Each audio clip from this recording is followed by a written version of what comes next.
Ang kumuhip na motivasi baru na sabo tentang alam. Iji mana? Diba?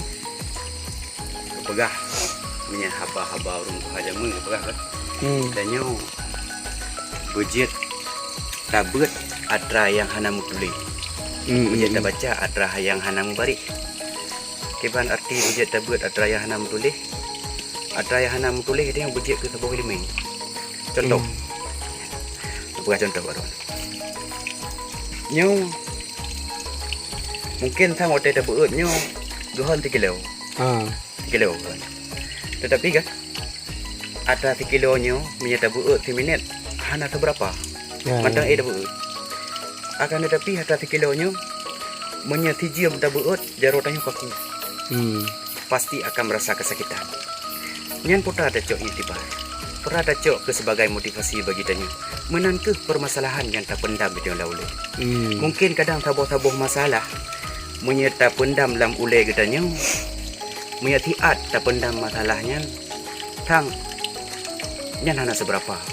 Tetapi permasalahan tak pendam dalam ule semiki susah tentang permasalahan tersebut hana tak putuskan permasalahannya dan mungkin kitanya akan je ke stres ule dia.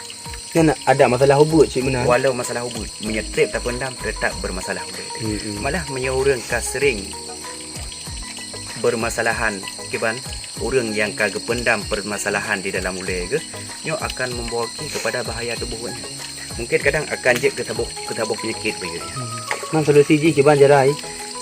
Eji ubena permasalahan kitanya harus tak putuskan. Menyekah tak putuskan tidak membutuhkan kepada orang lain yang membantu permasalahan. Nyo dah cakap itibar loh. Ladum na permasalahan itu yang hanjak tak putuskan tidak. Sama haiji lagi nyo. Iya dah. Ni kalian urut. Bila buat aku dari uratnya haik dari. Banyak. Han putu. Di saat lon dari urat han putu, kitanya membutuhkan cara untuk membutuh uratnya. Berarti harus membutuhkan alat yang lain supaya nya putu. Contoh parang. Harus na parang. Wate takoh baru putu. Wate takoh urat baru putu. Sama dengan itu menyertai cok dengan tenaganya haik. Ya. Membutuhkan alat lain. Kadang na permasalahan tungku haik tak putuskan letiro tu yang berhajat kepada orang lain menan ke kehidupan. Jadi menan ke lang kehidupan ni menyena permasalahan baik pendam lah boleh berbahaya. Kiban sit putuskan permasalahannya. Han sanggup tak putuskan tiro, jak baru lain menang.